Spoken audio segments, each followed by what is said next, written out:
Bienvenidos a nuestro podcast La Biblia en un año, día 359. Vaya, ya estamos por terminar este año que Dios nos ha dado para vivir. El tema de hoy es Mira al porvenir. En un cuento de Navidad de Charles Dickens, el personaje central, Ebenezer Scrooge, es un hombre de negocios infeliz, malo y avaro, a quien se le muestra su pasado, presente y futuro. Finalmente llega a arrepentirse y comienza a dar con generosidad. Dickens capta la transformación en su carácter. Estuvo en la iglesia, deambuló por las calles y descubrió que todo le resulta un placer. Nunca había imaginado que un paseo le pudiera reportar tanta felicidad. Arrepentimiento es una palabra muy positiva en la Biblia. En la palabra griega, la palabra de arrepentimiento en griego es metanoia y significa cambio de mente. Lo que esto significa en primer lugar es darle la espalda a las cosas malas. Ese tipo de cosas son los que arruinan tu vida y rompen tu relación con Dios y también con las demás personas. El arrepentimiento significa sentirlo tanto que dejas esas cosas. Librarte de las cosas malas es algo que mejora tu vida, pero solo es la primera parte. El cambio de corazón y de mente no solo significa apartarse de las cosas malas, sino también volverse hacia Dios y el bien. La palabra arrepentimiento rara vez aparece sola en la Biblia. El arrepentimiento genuino se evidencia por su fruto. El remordimiento no es suficiente. Se requiere un cambio de mente, corazón y vida. Casi siempre es arrepiéntete y cree, arrepiéntete y pon tu fe en Jesucristo. No solo un caso de mirar atrás, sino también de mirar al porvenir. Vamos a hacer la primera lectura del día de hoy y está en el libro de los Salmos y es el Salmo 147.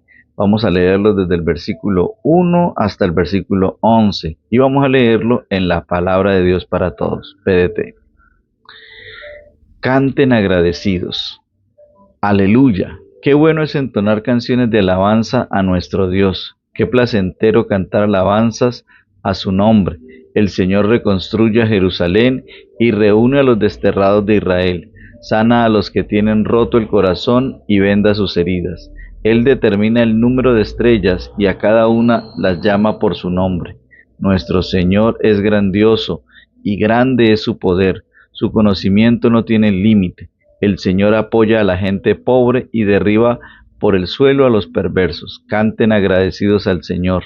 Canten alabanzas a nuestro Dios al son del arpa. Él llena el cielo de nubes y hace caer la lluvia sobre la tierra. Hace que el pasto crezca sobre los montes. Dios le da alimento al ganado y a las crías de los cuervos cuando chillan. A Dios no le importan los caballos de guerra, ni le preocupan los soldados poderosos. Le desagradan los que confían en todo eso. En cambio, le agrada la gente que lo respeta, los que confían en su fiel amor. Qué tremenda esta palabra del día de hoy. Por eso el primer punto es arrepiéntete y gózate. En el contexto del Salmo 147, bien puede ser el de la reconstrucción de Jerusalén bajo Nehemías. El Señor reconstruye a Jerusalén y reúne a los exilios de Israel, a todos aquellos que han sido exiliados, como lo dice en el versículo 2. Como vemos hoy en Nehemías capítulo 1 y 2, esto comenzó por un arrepentimiento genuino de Nehemías de parte de él y de todo el pueblo. El arrepentimiento genuino comienza por tener un corazón quebrantado, como lo dice el Salmo 147, el versículo 3. La maravillosa noticia es que Dios sana a los de corazón quebrantado y restaña sus heridas. Él totalmente sana nuestras heridas. Eso lo dice en el versículo 3 y también lo podemos ver en Isaías capítulo 61, versículo uno. El arrepentimiento conlleva a que nos humillemos ante Dios, mientras que Él hace morder el polvo a los impíos, como dice ahí el Salmo 147, la parte 6b. El Señor sostiene a los pobres, como lo dice en el versículo 6a. Pero Dios no te deja ahí. No quiere solamente que mires atrás con arrepentimiento, sino que mires al porvenir con gozo. El deleite de Dios no está en la fuerza del hombre, como lo dice el versículo 10. Él no se basa en la fuerza física, ni ésta le impresiona, como lo dice la traducción de The Message. No le impresionan los bríos del caballo y nuestros músculos son insignificantes para él, sino que se complace en los que le temen, en los que confió en su gran amor, como lo dice el versículo 11. Todo este salmo trata de gozarse en el Señor. Empieza por una llamada a alabar al Señor y un recordatorio de cuán bueno, cuán agradable y justo lo es Él. Cuando lo hacemos, la alabanza trae gozo y deleite y es una respuesta apropiada a un Dios tan formidable y, por qué no decirlo, el único y verdadero Dios. Te invito a que hagamos una oración en esta hora. Señor, hoy quiero no solamente arrepentirme, sino también gozarme en ti. Gracias porque prometes que si te temo, que si te respeto, que si te obedezco, no tendré que temerle a nada ni a nadie. Bueno, mis amados, vamos a hacer entonces la segunda lectura del día de hoy y por lo tanto vamos a leer Apocalipsis capítulo 16. Sí, señores, Apocalipsis. Y dice así, las 7 copas de la ira de Dios.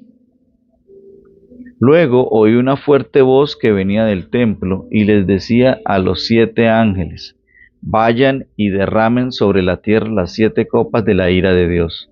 Entonces el primer ángel fue y vació su copa sobre la tierra.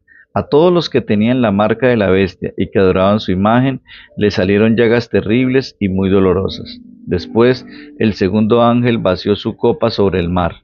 El agua se convirtió en sangre como de muerto, y todos los seres del mar murieron.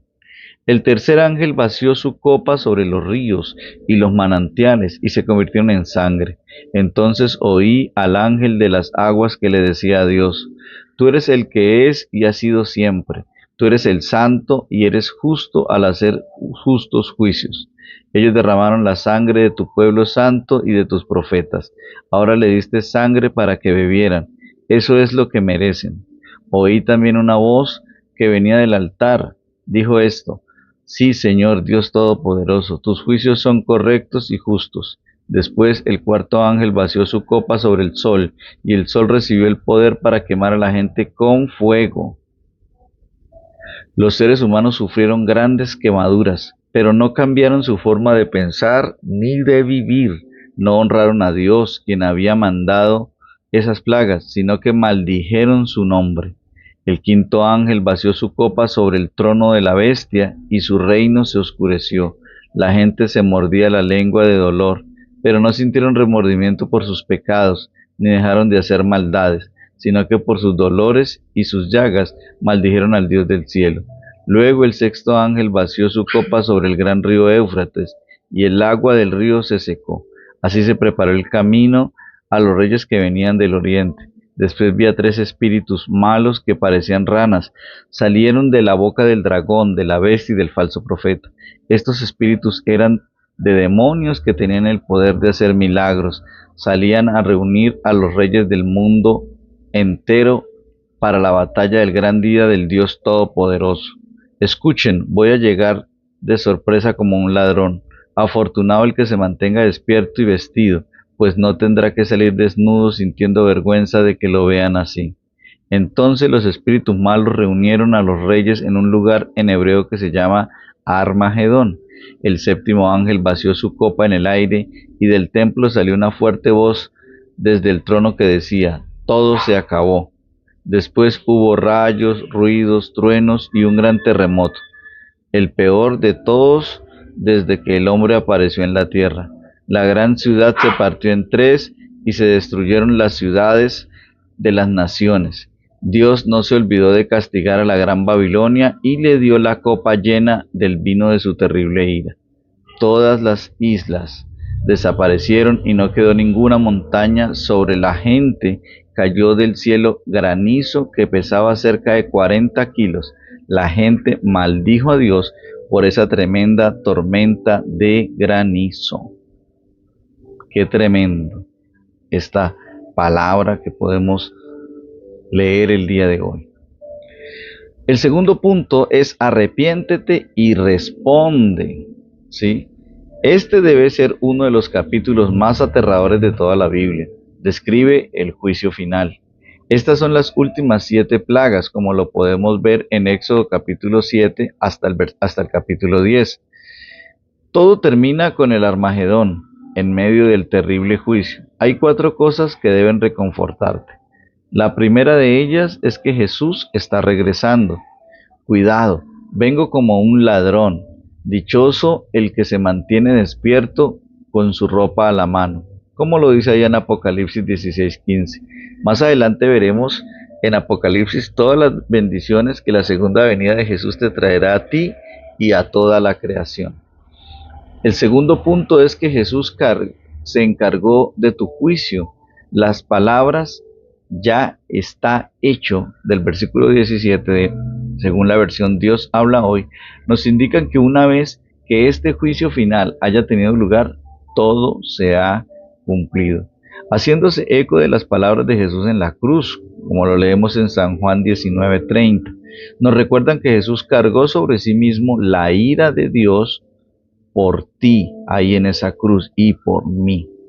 Tanto amó Dios al mundo que envió a su único Hijo para que no sucumbieras al juicio final de Dios, sino que recibieras todas las bendiciones de su vida eterna, la vida que Él nos da, que es una vida abundante. Eso lo podemos ver en San Juan capítulo 3, versículos 16 y 17. Número 3. El juicio es pospuesto. El juicio solo recae sobre aquellos que ni se arrepintieron, en vez de darle gloria a Dios, como lo dice Apocalipsis 16:9. Dios les da como al faraón muchísimas oportunidades de arrepentirse, pero no se arrepintieron de sus malas obras. El deseo de Dios es que todos lleguen al arrepentimiento. Dios, como lo dice allí en 2 de Pedro, capítulo 3, versículo 9, Dios siempre da muchísimas oportunidades, solo que hay aquellas personas que se niegan absolutamente a arrepentirse y eso los hace llevar a que caigan bajo el juicio de Dios. Número 4. El juicio será totalmente justo. Comprensiblemente, mucha gente se preocupa por pasajes de la Biblia como este, pero los juicios de Dios van a ser completamente verdaderos y justos, como lo dice el versículo 7. Como siempre dice John Collins, el antiguo pastor de HTV, en ese día diremos, todo es perfectamente justo y está bien. Aguarda expectante el regreso de Jesús. Pon en orden tu vida ahora y asegúrate de que no haya rechazo al arrepentimiento en tu corazón.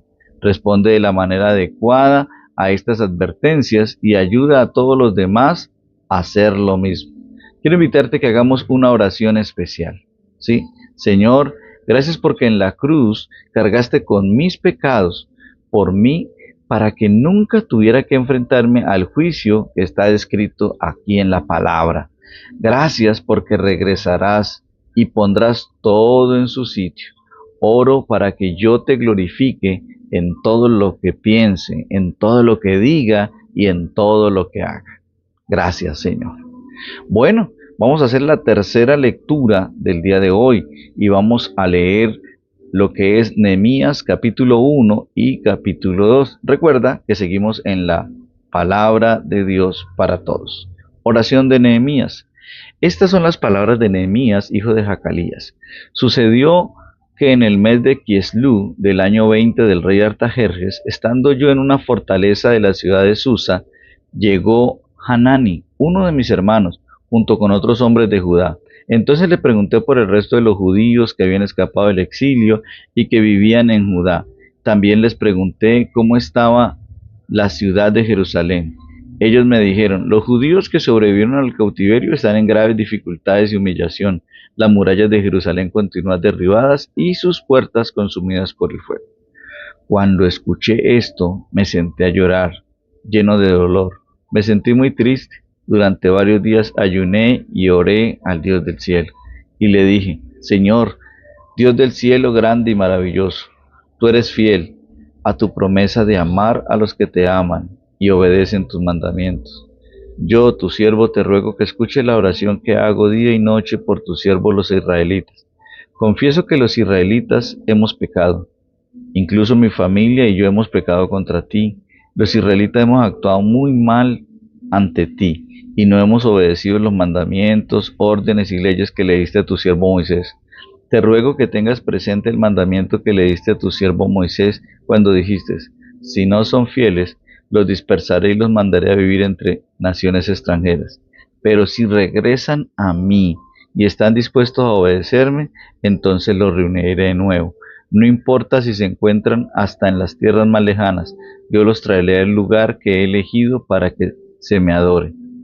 Ellos son tus siervos y tu pueblo, al que libraste con tu gran poder. Señor, te ruego que escuche la oración de este siervo y de todos tus siervos que se complacen en darte honra. Haz que me vaya bien hoy, y cuando me presente ante el rey, ayúdame a ganarme su favor.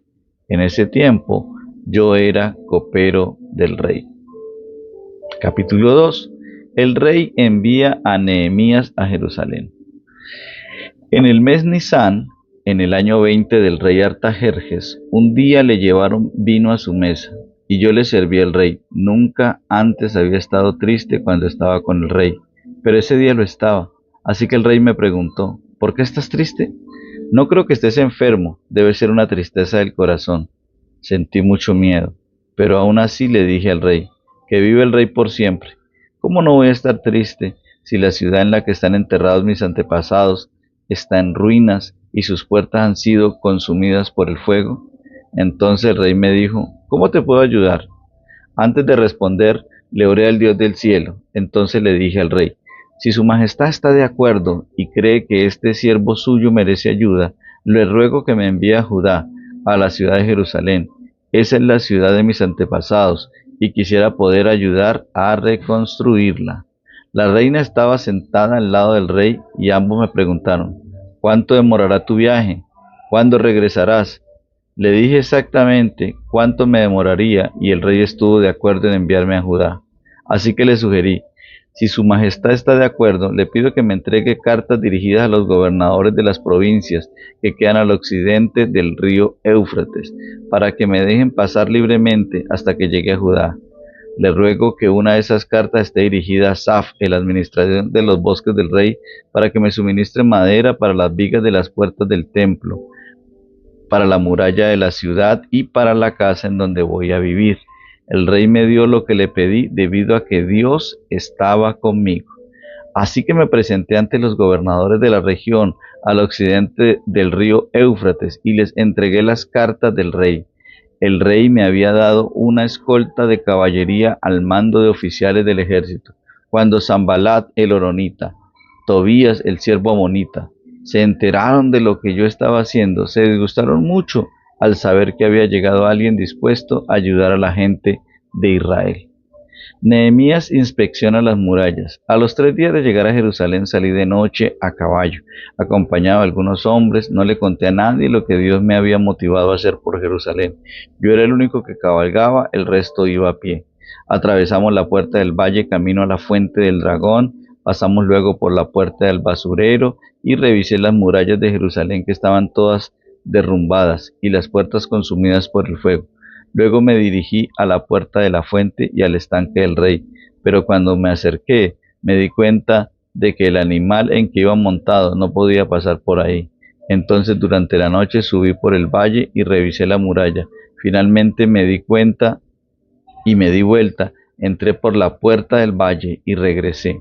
Los funcionarios de la ciudad no sabían a dónde había ido yo, ni qué estaba haciendo. Yo no le había contado nada sobre mi trabajo ni a los judíos, ni a los sacerdotes, ni a los nombres, ni a los funcionarios, ni a nadie. Entonces les dije, ustedes conocen la situación en que estamos. Jerusalén está en ruinas y sus puertas están consumidas por el fuego. Así que trabajemos juntos y reconstruyamos la muralla de Jerusalén para que dejemos de sufrir tanta humillación. También les conté lo bueno que Dios había sido conmigo y lo que me había dicho el rey. Ellos dijeron todos animados, manos a la obra. Pero cuando Sanballat el horonita, Tobías el empleado amonita y Gesem el árabe se enteraron de esto, se burlaron de nosotros, nos pusieron en ridículo y dijeron, ¿qué es lo que ustedes están haciendo? ¿Es que piensan rebelarse contra el rey? Pero yo les respondí con este mensaje, el Dios del cielo es quien nos ayuda, pues somos sus siervos, así que vamos a reconstruir la ciudad y ustedes no tendrán parte, ni arte, ni parte en ella. Qué tremenda palabra, la de Nehemías. Por eso vamos a leer el punto número 3, que significa arrepiéntete y reconstruye. La situación de Nehemías no era muy diferente de la nuestra. La iglesia en este país y en muchos otros países está enfrentando una gran calamidad y humillación, como lo dice allí en el versículo 3 del capítulo 1. Parece que hubiera sido devastada y se le considera hoy por hoy a la iglesia irrelevante o un objeto de escarnio, de burla. En el año 445 a.C., Nehemías estaba desolado también por el hecho de que el nombre de Dios no estuviera siendo honrado. El pueblo de Dios estaba en malas condiciones, la situación era abrumadora, como lo dice el versículo 3. La muralla de Jerusalén seguía derribada, con sus puertas consumidas por el fuego. ¿Sí? Nehemías era un oficial de gobierno que había alcanzado una alta posición en la administración persa. Era el copero del rey, como lo dice el versículo 11, puesto importante que comportaba la responsabilidad de probar el vino del rey y proteger las estancias reales. La respuesta de Nehemías nos da un gran modelo de seguir. Aunque era un hombre de acción, comenzó por la oración. Su respuesta fue llorar, hacer duelo, ayunar y orar. Su oración comienza por recordar a Dios su amor, prosigue arrepintiéndose de sus pecados y los de su pueblo. Confieso que los israelitas entre los cuales estamos, incluidos mi familia y yo, hemos pecado contra ti, como lo dice el versículo 6. Terminan la oración pidiendo a Dios que le dé éxito. Ahí está en el versículo 11. Como suele suceder, la respuesta a esta oración conllevó algo que él mismo habría de hacer. Vio el problema y actuó. Dejó una carrera brillante para abrazar una vida de peligro, luchas y sacrificio de sí mismo. Al hacer esto, se convirtió en la respuesta a su propia oración. Artajerjes se dio cuenta de su tristeza de corazón, lo dice ahí el capítulo 2, versículo 2. Entonces el rey le preguntó, ¿qué quieres que haga? Ahí está en el versículo 4. Otra vez la oración flecha de Nehemías, orando, susurrando para mí mismo. Es un buen ejemplo en seguir. En cualquier situación en la que te encuentres con apenas un segundo para decidir, ora así. Encomendándome al Dios del cielo, le respondí. Ya había practicado la oración por mucho tiempo. Ahora solo tenía tiempo de alzar la vista al cielo antes de tener que dar una respuesta. Su petición le fue concedida y se le permitió ir a Jerusalén para reconstruir, lo dice en el versículo 8. Después de inspeccionar los muros secretamente, manteniendo todo confidencial de una manera sabia, mientras evaluaba la situación, se reunió al pueblo y anunció lo que iba a hacer, sus planes. Continuó su oración y la complementó con la acción. A lo largo de todo el proceso se mantuvo centrado en Dios, reconociendo una y otra vez que era Dios quien le había inspirado y le había permitido hacer aquello. El rey accedió a mi petición porque Dios estaba actuando a mi favor, dice allí el versículo 8. Sí, puede ser muy fácil orar por algo y olvidarse después de dar el reconocimiento cuando las cosas empiezan a ir bien. Es decir, no reconocer que fue Dios el que nos dio las cosas. Pero Nehemías siempre fue consciente de su dependencia de Dios y siempre estuvo pronto y presto para atribuir cada éxito de su vida y en todas las áreas a Dios. Por lo tanto, confía en Dios, y Él te dará la confianza para continuar sus planes, incluso cuando encuentres oposición. Hazlo tanto en los tiempos buenos como en los malos. Así lo hizo Nehemías. Nehemías acudió a Dios. El Dios del cielo nos concederá salir adelante. Nosotros, sus siervos, vamos a comenzar la reconstrucción. Lo dice en el versículo 20. No permitas que la oposición, interna o externa, te desvíe de la tarea que Dios te ha dado. Confía en Dios y realiza el trabajo. Aguarda con mucha expectativa que Dios te dé el éxito. Vamos a hacer la oración, la última oración del día de hoy. Señor, tú nos llamas a reconstruir y nos das éxito. Hoy reconozco que como iglesia, en muchos aspectos, estamos en ruinas, Señor. Los muros de las congregaciones están destruidos, Señor. Oro para que la iglesia de Colombia y de cada país se levante de nuevo y todos podamos decir, manos a la obra. El Dios del cielo nos concederá salir adelante. Nosotros, sus siervos, vamos a comenzar la reconstrucción. Vamos a leer el comentario que hace la pastora Pipa de Gumbel. Ella nos recomienda hacer énfasis en Nehemías, capítulo 2, versículo 2. Al ofrecerle vino al rey, como él nunca antes me había visto triste, me preguntó, ¿por qué estás triste? No me parece que estés enfermo, así que debe haber algo que te está causando dolor. Cuando le fue dada la oportunidad, Nehemías la aprovechó a pesar de tener miedo. Decir lo que es correcto requiere valentía. No era que Nehemías no sintiera miedo en aquel momento, sino que a pesar de su miedo, habló respetuosamente al rey. Recordemos que este devocional o esta lectura de la Biblia en un año es escrito por el pastor Nicky Gumbel de la iglesia HTB en Londres, Inglaterra. Y la voz de este podcast es de Luis Alfonso González, su servidor. Mis amados, que el Señor les bendiga rica y abundantemente. Bendiciones.